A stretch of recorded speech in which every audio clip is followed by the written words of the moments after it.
Hi అండి. ఈరోజైతే పేలాల పిండైతే ఎలా చేయాలో చూద్దాము. తొలి ఏకాదశి స్పెషల్. ముందుగా ఒక కప్పు జొన్నలనైతే ఇలాగ కుక్కర్‌లో ఏసుకున్నాము. అవి పేలాల్లాగా వచ్చేస్తాయి.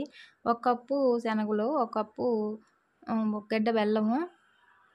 ముందుగా శనగపప్పు అయితే మిక్సీ పట్టేసుకున్నాము. బరకగా పట్టుకోవాలండి, లేదంటే నోటికి అంటుకోబోతుంది.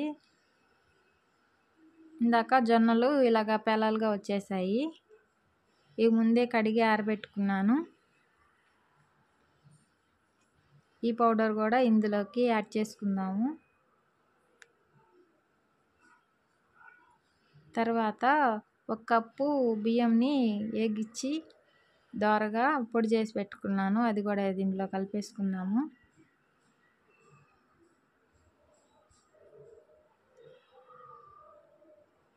ఇంకా షుగర్ కూడా వేస్తారండి దీంట్లో, కాకపోతే నేను షుగర్ వేయలేదు. బెల్లం వేసుకోవచ్చు, కాకపోతే నేను వేయలేదు. కొబ్బరి మా పిల్లలకి ఇష్టం ఉండదు, అందుకని వేయలేదు.